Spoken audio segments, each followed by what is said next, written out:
inside the Sabres scouting of Zach Benson, analytics, offensive upside, and more.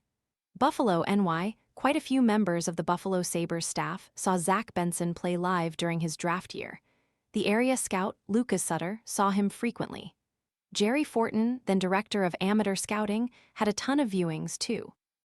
And the Sabres development coaches were out in Winnipeg, often as well because Matt Savoie drafted no. Love watermelon but hate the sticky cutting mess? This compact 2-in-1 tool slices neat cubes and flips into a retractable fork for easy serving at parties, picnics, or home. Want to get the best verified deal and see full details? Visit grabdeal.us/3 right now. 9 by the Sabres in 2022 was playing on the same team. Advertisement, and yet even with Savoie, a top 10 pick in Draft Plus One season, on the same line, every Sabres staffer came away from Winnipeg Ice games with the same impression. Benson is the best player on the ice. It wasn't a one-game occurrence or the opinion of one scout. And it spoke to one of the most impressive aspects of Benson's profile in his draft year. His consistency was astounding for a 17-year-old. Forton said that was noticeable even when he was 16. That's rare to see in the CHL with all of the hockey they play, and especially in the Western League with all of that travel. But every game, even going back to his underage year, you would say he was the best player on the ice, Forton said. Benson has become the latest Sabres player to get a long-term extension. The 21-year-old signed a 7-year deal worth $7.5 million per year earlier this offseason. He's been in the NHL since he was 18, but the hockey-watching public gained a new appreciation for him when the Sabres made the playoffs. Benson had 5 goals and 4 assists in Buffalo's 13 playoff games and developed a reputation for getting under the skin of his opponents. And Benson's draft year and subsequent development have provided some interesting lessons. Before the Sabres even made the pick, Forton knew size was going to be a public talking point. Benson was only 5'10" and 170 pounds. The year prior, the Sabres had spent their first 2 picks on undersized forwards. There was some draft room debate about how heavily they should weigh Benson's size in the evaluation, considering what they had added to the prospect pool the year prior. Forton tells his staff to block out what the Sabres have on their NHL roster. Drafted players typically don't jump to the NHL right away, and team needs can change. The goal is to get the best possible player and asset for the organization. And for a lot of reasons, Benson fit that description. Advertisement, we had him well within our top 10, Forton said. We knew there was a possibility he could slide because of his size. They were probably even higher than us on the player. They absolutely loved the player, and that's probably a testament to what they were seeing was happening every single game. Forton compared Benson's scouting profile to Noah Ersland's in 2022. The limitations were similar regarding size and the lack of an outside shot threat, and both players are still working to improve their shot. But does it ever stop them from having a net positive impact on the game? Forton said. Similar to Noah, he had high-end edges and quickness. Some of that was a factor of his elite hockey sense. You're talking about 2 players who are already, in my opinion, at the high end of the hockey sense level in pro. That goes back to something that is a pattern in Forton's scouting track record with the Sabres. Players with competitiveness and hockey sense tend to rise on Buffalo's list.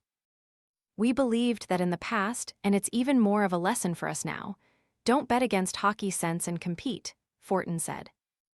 When you're talking about the best players in the world, and the guys that have a chance to impact NHL games from a production level and even a 2-way impact.